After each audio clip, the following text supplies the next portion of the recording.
ଶ୍ୟାମନ୍ତକ ମଣିର କାହାଣୀ। ଲବଣୀ ଚୋରି କରି ଖାଉଥିବା ଭଗବାନ ଶ୍ରୀକୃଷ୍ଣଙ୍କ ଉପରେ ଯେ କେବେ କୌଣସି ମୂଲ୍ୟବାନ ବସ୍ତୁ ଚୋରି କରିବାର ଆରୋପ ମଧ୍ୟ ଲାଗିଥିବ, ଏହା ଚିନ୍ତା କରିବା କଷ୍ଟକର। ତେବେ ଏହିପରି ଏକ ଘଟଣା ଯେ ସତରେ ଘଟିଥିଲା, ତାହାର ପ୍ରମାଣ ବ୍ରହ୍ମପୁରାଣ ଗ୍ରନ୍ଥରୁ ମିଳେ। ଶ୍ୟାମନ୍ତକ ମଣି ନାମକ ଏକ ଦୁର୍ମୂଲ୍ୟ ରତ୍ନପଥର ସୂର୍ଯ୍ୟଦେବଙ୍କ ତେଜରୁ ଉତ୍ପନ୍ନ ହୋଇଥିଲା। ଏହା ଏତେ ଶକ୍ତିଶାଳୀ ଥିଲା ଯେ ଯେଉଁ ରାଜାଙ୍କ ପାଖରେ ଏହା ରହୁଥିଲା, ତାଙ୍କ ରାଜ୍ୟକୁ ସୁଖ ସମୃଦ୍ଧି ଧନଧାନ୍ୟରେ ଭରି ଦେଉଥିଲା। ଏହି କାରଣରୁ ସଂସାରର ସମସ୍ତ ରାଜା ଏହି ମଣିଟିକୁ ହାସଲ କରିବା ପାଇଁ ଲାଳାୟିତ ଥିଲେ। ଏହିପରି ମଣି ବିଷୟରେ ଜାଣିବାକୁ ପାଇଲା ପରେ ଅନ୍ୟମାନଙ୍କ ପରି ଭଗବାନ ଶ୍ରୀକୃଷ୍ଣଙ୍କର ମଧ୍ୟ ଶ୍ୟାମନ୍ତକ ମଣିକୁ ପାଇବା ପାଇଁ ଇଚ୍ଛା ଜାଗ୍ରତ ହେଲା। ତେବେ ସତରେ କ'ଣ ଶ୍ରୀକୃଷ୍ଣ ନିଜ ବାସନା ଉପରେ ଲଗାମ ଲଗାଇବାରେ ବିଫଳ ହୋଇ ଶ୍ୟାମନ୍ତକ ମଣିର ହରଣ କରିଥିଲେ? ତାଙ୍କ ଉପରେ ଲାଗିଥିବା ଆରୋପ କ'ଣ ସତରେ ସତ୍ୟ ଥିଲା? ତାହାଛଡ଼ା ତାଙ୍କ ଦୁଇ ପତ୍ନୀ ଜାମ୍ବବନ୍ତୀ ଓ ସତ୍ୟଭାମାଙ୍କର ଏହି ମଣିର କାହାଣୀ ସହ କ'ଣ ସମ୍ପର୍କ ଥିଲା? ଆଜିର କାହାଣୀ ମାଧ୍ୟମରେ ଆମ୍ଭେମାନେ ଆପଣଙ୍କୁ ଏହିପରି କିଛି ଅସମାହିତ ପ୍ରଶ୍ନର ଉତ୍ତର ଦେବାକୁ ଉଦ୍ୟମ କରିବୁ। ଅନ୍ଧକ ବଂଶୀ ରାଜା ସତ୍ରଜିତ୍ ଜଣେ ପରମ ସୂର୍ଯ୍ୟଭକ୍ତ ଥିଲେ ଏବଂ ନିଜ ଆରାଧ୍ୟ ସୂର୍ଯ୍ୟଦେବଙ୍କୁ ନିୟମିତ ଅର୍ଘ୍ୟ ଅର୍ପଣ କରୁଥିଲେ। ଦିନେ ଏହିପରି ସୂର୍ଯ୍ୟ ଉପାସନା କରୁଥିବା ସମୟରେ ତାଙ୍କ ଭକ୍ତିରେ ପ୍ରସନ୍ନ ହୋଇ ଭଗବାନ ସୂର୍ଯ୍ୟ ତାଙ୍କୁ ଦେଖାଦେଲେ ଏବଂ ମନୋବାଞ୍ଛିତ ବର ମାଗିନେବାକୁ କହିଲେ। ସତ୍ରଜିତ୍ ବର ଆକାରରେ ସମଗ୍ର ସଂସାରକୁ ଆଲୋକିତ କରୁଥିବା ସୂର୍ଯ୍ୟଙ୍କ ଦୀପ୍ତିମୟ ପ୍ରକାଶକୁ ନିଜ ପାଇଁ ମାଗିନେଲେ। ଭଗବାନ ସୂର୍ଯ୍ୟ ନିଜ ଭକ୍ତର ଇଚ୍ଛା ଅନୁସାରେ ତାହାଙ୍କୁ ନିଜ ତେଜରେ ଉଦ୍ଭାସିତ ଶ୍ୟାମନ୍ତକ ମଣି ପ୍ରଦାନ କଲେ। ଯେତେବେଳେ ରାଜା ସତ୍ରଜିତ୍ ଶ୍ୟାମନ୍ତକ ମଣିଟିକୁ ନିଜ ଗଳାରେ ପରିଧାନ କରି ନଗର ପରିଭ୍ରମଣ କରିବାକୁ ବାହାରିଲେ, ପ୍ରଜାମାନେ ଭୁଲରେ ତାଙ୍କୁ ଦେଖି ସ୍ୱୟଂ ଭଗବାନ ସୂର୍ଯ୍ୟ ବୋଲି ଭ୍ରମରେ ପଡ଼ିଗଲେ। ଶ୍ୟାମନ୍ତକ ମଣିର ପ୍ରଭାବରେ ଅନ୍ଧକ ବଂଶୀଙ୍କ ରାଜ୍ୟ ଧନଧାନ୍ୟ ଗୋପଲକ୍ଷ୍ମୀରେ ପୂରି ଉଠିଲା। ସମୟକ୍ରମେ ସତ୍ରଜିତ୍ ସେହି ମଣିଟି ନିଜ ଭାଇ ପ୍ରସନ୍ନଜିତ୍କୁ ସାଇତି ରଖିବା ପାଇଁ ଦେଇଦେଲେ। ଏହି ସମୟରେ ମଣିଟିର ଚମତ୍କାର ବିଷୟରେ ଶୁଣି ଭଗବାନ ଶ୍ରୀକୃଷ୍ଣଙ୍କ ମନ ମଧ୍ୟ ତାହାକୁ ପାଇବା ଲାଗି ବ୍ୟାକୁଳ ହୋଇଉଠିଲା। ଦିନେ ଠିକ୍ ସମୟ ଦେଖି ସେ ପ୍ରସନ୍ନଜିତ୍କୁ ଶ୍ୟାମନ୍ତକ ମଣିଟି ତାଙ୍କୁ ଦେଇଦେବାକୁ କହିଲେ। ତେବେ ପ୍ରସନ୍ନଜିତ୍ ମଣିଟି ଦେବାକୁ ରୋକଠୋକ୍ ମନା କରିଦେଲେ। ଏହାପରେ ଦିନେ ପ୍ରସନ୍ନଜିତ୍ ସେହି ମଣିଟିକୁ ନିଜ ଗଳାରେ ଏକ ଆଭୂଷଣ ଆକାରରେ ପିନ୍ଧି ଜଙ୍ଗଲକୁ ଶିକାର କରିବା ଉଦ୍ଦେଶ୍ୟରେ ଯାଇଥିବା ସମୟରେ ଗୋଟିଏ ବାଘ ହାତରେ ମୃତ୍ୟୁବରଣ କରିଥିଲେ। ବାଘଟି ପ୍ରସନ୍ନଜିତ୍କୁ ହତ୍ୟା କରି ତାହାଙ୍କ ପାଖରେ ଥିବା ମଣିଟିକୁ କୌତୂହଳବଶତଃ ନିଜ ପାଟିରେ ଉଠାଇ ନେଇ ଚାଲିଗଲା। ବାଘଟିଏ ନିଜ ପାଟିରେ ଏହିପରି ଏକ ମୂଲ୍ୟବାନ ରତ୍ନପଥର ନେଇଯାଉଥିବାର ଦେଖି ମହାବଳୀ ଜାମ୍ବବ ତାହାକୁ ମାରି ତାର ପାଟିରୁ ଶ୍ୟାମନ୍ତକ ମଣିଟି ନେଇଯାଇଥିଲେ। ଯଦି ଆପଣମାନେ ଭାବିବା ଆରମ୍ଭ କରିଦେଲେଣି ଯେ କ'ଣ ଇଏ ସେଇ ଜାମ୍ବବ ଯିଏକି ରାମାୟଣରେ ଭଗବାନ ଶ୍ରୀରାମଙ୍କ ସାଥିରେ ଥିଲେ, ତେବେ ହଁ ଆଜ୍ଞା, ଇଏ ସେହି ମହାବଳୀ ଭଲ୍ଲୁକରାଜ ଜାମ୍ବବ। ଏଣେ ଯେତେବେଳେ ବହୁ ଦିନ ପର୍ଯ୍ୟନ୍ତ ମଧ୍ୟ ପ୍ରସନ୍ନଜିତ୍ ମହଲକୁ ଫେରିଲେ ନାହିଁ, ତାଙ୍କର କୁଶଳତାକୁ ନେଇ ଅନ୍ଧକ ବଂଶୀ ଚିନ୍ତାଗ୍ରସ୍ତ ହୋଇପଡ଼ିଲେ।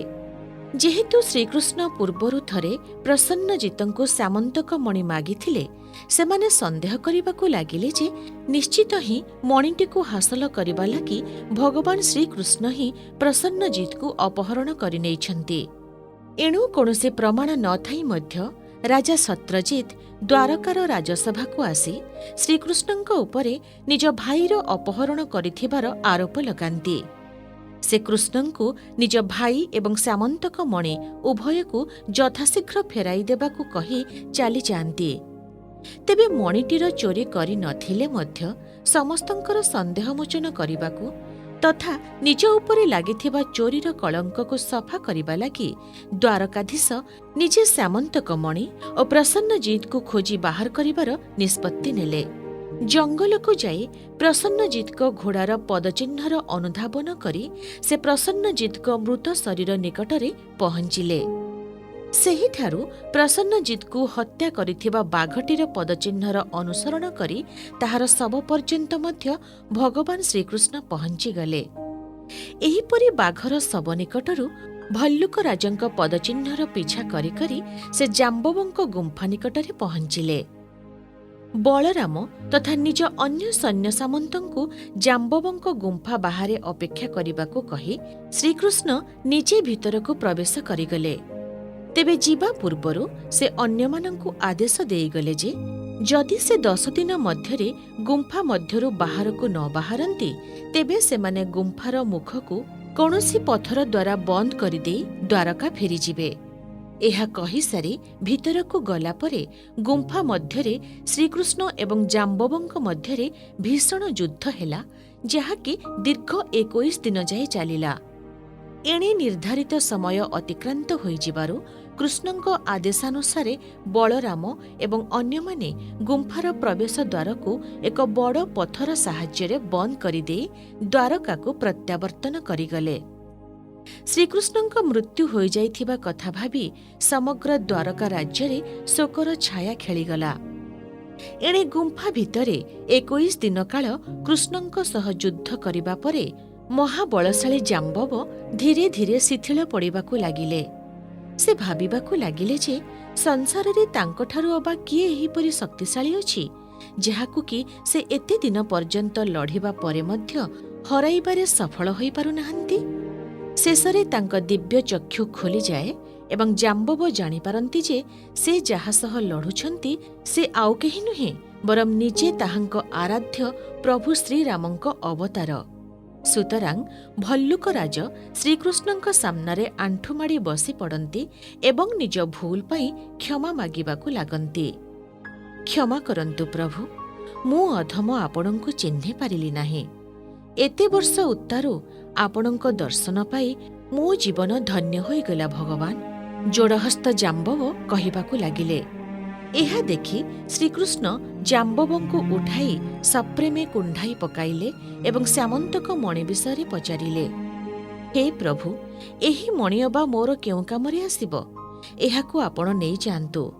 ତେବେ ମୋର ଗୋଟିଏ ପ୍ରାର୍ଥନା ଅଛି, ଯେଉଁପରି ଏତେ ବର୍ଷ ପରେ ମୋତେ ଦର୍ଶନ ଦେଇ ଆପ୍ୟାୟିତ କଲେ, ସେହିପରି ମୋ କନ୍ୟା ଜାମ୍ବବନ୍ତୀକୁ ବିବାହ କରି ତାହାର ମଧ୍ୟ ଜୀବନ ଧନ୍ୟ କରି ଦିଅନ୍ତୁ ଭଗବାନ। ମଣି ଏବଂ ନିଜ କନ୍ୟା ଶ୍ରୀକୃଷ୍ଣଙ୍କୁ ପ୍ରଦାନ କରି ଭଲ୍ଲୁକ ରାଜ କହିବାକୁ ଲାଗିଲେ। ଅତଏବ ଜାମ୍ବବଙ୍କ ପ୍ରାର୍ଥନା ସ୍ୱୀକାର କରି ଶ୍ରୀକୃଷ୍ଣ ଜାମ୍ବବନ୍ତୀଙ୍କୁ ବିବାହ କଲେ ଏବଂ ଶ୍ୟାମନ୍ତକ ମଣି ସହ ତାଙ୍କୁ ଧରି ଦ୍ୱାରକା ପ୍ରତ୍ୟାବର୍ତ୍ତନ କଲେ। ଦ୍ୱାରକାରେ ସେ ସମସ୍ତଙ୍କ ସାମ୍ନାରେ ମଣିଟିକୁ ରାଜା ସତ୍ରଜିତଙ୍କୁ ଫେରାଇ ଦେଇ ନିଜ ଉପରେ ଲାଗିଥିବା ସମସ୍ତ ମିଥ୍ୟା ଆରୋପ ସବୁର ଅବସାନ ଘଟାଇଲେ। ଏଣିକି ଶ୍ରୀକୃଷ୍ଣଙ୍କ ବ୍ୟକ୍ତିତ୍ୱରେ ପ୍ରଭାବିତ ହୋଇ ରାଜା ସତ୍ରଜିତ ମଧ୍ୟ ନିଜ କନ୍ୟା ସତ୍ୟଭାମାଙ୍କ ବିବାହ ତାଙ୍କ ସହ କରାଇଦେଲେ। ଏହାର କିଛିଦିନ ପରେ ଲାକ୍ଷାଗୃହରେ ପାଣ୍ଡବମାନଙ୍କ ମୃତ୍ୟୁ ହୋଇଥିବା ଗୁଜବ ଶୁଣି କୃଷ୍ଣ ବଳରାମ ହସ୍ତିନାପୁର ଯାଇଥିଲେ। ତାଙ୍କ ଅନୁପସ୍ଥିତିର ସୁଯୋଗ ନେଇ ଶତଧନ୍ୱା ରାଜା ସତ୍ରଜିତଙ୍କୁ ହତ୍ୟା କରି ମଣିଟି ଚୋରି କରି ନେଇଥିଲା ଏବଂ ତାହାକୁ ନେଇ ଅକ୍ରୁରଙ୍କୁ ଦେଇଦେଇଥିଲା। ସତ୍ୟଭାମାଙ୍କଠାରୁ ଯେତେବେଳେ ଶ୍ରୀକୃଷ୍ଣଙ୍କୁ ଏହି କଥା ଜଣାପଡ଼ିଲା, ସେ ଶତଧନ୍ୱାକୁ ଖୋଜି ତାହା ଉପରେ ଆକ୍ରମଣ କରିଦେଲେ। କୃଷ୍ଣ ଓ ଶତଧନ୍ୱାଙ୍କ ମଧ୍ୟରେ ଭୀଷଣ ଯୁଦ୍ଧ ହେଲା ଏବଂ ଶତଧନ୍ୱା ପ୍ରାଣ ବିକଳରେ ସେଠାରୁ ଧାଇଁବାକୁ ଲାଗିଲା। ତେବେ ଶ୍ରୀକୃଷ୍ଣ ତାହାର ପିଛା କରି ମିଥିଳା ରାଜ୍ୟରେ ତାହାକୁ ଧରିବାରେ ସଫଳ ହେଲେ ଏବଂ ସେ ଶତଧନ୍ୱାର ବଧ କରିଦେଲେ। ଏହାପରେ ଶ୍ରୀକୃଷ୍ଣ ନିଜେ ଅକ୍ରୁରଙ୍କ ନିକଟକୁ ଯାଇ ତାହାଙ୍କୁ ମଣି ବିଷୟରେ ପଚାରିଲେ, ଯାହାକୁ କି ଅକ୍ରୁର ନିର୍ବିବାଦରେ ଶ୍ରୀକୃଷ୍ଣଙ୍କୁ ଫେରାଇ ଦେଲେ। ତେବେ ଅକ୍ରୁରଙ୍କ ଏହି କାର୍ଯ୍ୟରେ ପ୍ରସନ୍ନ ହୋଇ ଶ୍ରୀକୃଷ୍ଣ ତାହାଙ୍କୁ ଶ୍ୟାମନ୍ତକ ମଣିଟିକୁ ସର୍ବଦା ନିଜ ପାଖରେ ଏବଂ ନିଜ ତତ୍ତ୍ୱାବଧାନରେ ରଖିବାକୁ ନିର୍ଦ୍ଦେଶ ଦେଲେ। ଅକ୍ରୁର ଏହାକୁ ନିଜ ସୌଭାଗ୍ୟ ମନେକରି ମଣିଟିକୁ ସ୍ୱୀକାର କଲେ। ଏହାପରେ ଶ୍ୟାମନ୍ତକ ମଣିଟି କୁଆଡ଼େ ଗଲା, କିଏ ତାହାକୁ ନେଲା ଓ ଏବେ ତାହା କେଉଁଠି ଅଛି, ଏହି ସନ୍ଦର୍ଭରେ କୌଣସି ସୂଚନା କାହାରି ବି ପାଖରେ ନାହିଁ। କିଛି ଐତିହାସିକ ଏହା ବିଶ୍ୱାସ କରନ୍ତି ଯେ ବିଶ୍ୱପ୍ରସିଦ୍ଧ କୋହିନୂର ହୀରା ହିଁ ଅସଲରେ ଶ୍ୟାମନ୍ତକ ମଣି ଅଟେ। ତେବେ ଏହାର କୌଣସି ପ୍ରମାଣ ଆଜି ଯାଏ ମିଳିନାହିଁ। ତେବେ ପୁରାଣରେ ବର୍ଣ୍ଣିତ ସାମନ୍ତକ ମଣିର ଶକ୍ତି ଏବଂ ସୌନ୍ଦର୍ଯ୍ୟ ସାମ୍ନାରେ କୋହିନୂର ବେଶ୍ ଗୌଣ ମନେ ହୁଏ। ସେହିପରି ଅନ୍ୟ କିଛି ବ୍ୟକ୍ତି ମାନନ୍ତି ଯେ ସାମନ୍ତକ ମଣି ଅସଲରେ କୌଣସି ହୀରା ନୁହେଁ, ବରଂ ଏକ ମାଣିକ। କାହିଁକି ନା ରାଜା ସତ୍ରଜିତଙ୍କୁ ସୂର୍ଯ୍ୟ ପ୍ରଦାନ କରିଥିବା ଏହି ମଣିଟି ନିଶ୍ଚିତ ଭାବରେ ସୂର୍ଯ୍ୟଙ୍କ ରତ୍ନ ଭାବରେ ଜଣାଶୁଣା ମାଣିକ ହୋଇଥିବାର ସ୍ପଷ୍ଟ ସମ୍ଭାବନା ସୃଷ୍ଟି କରେ।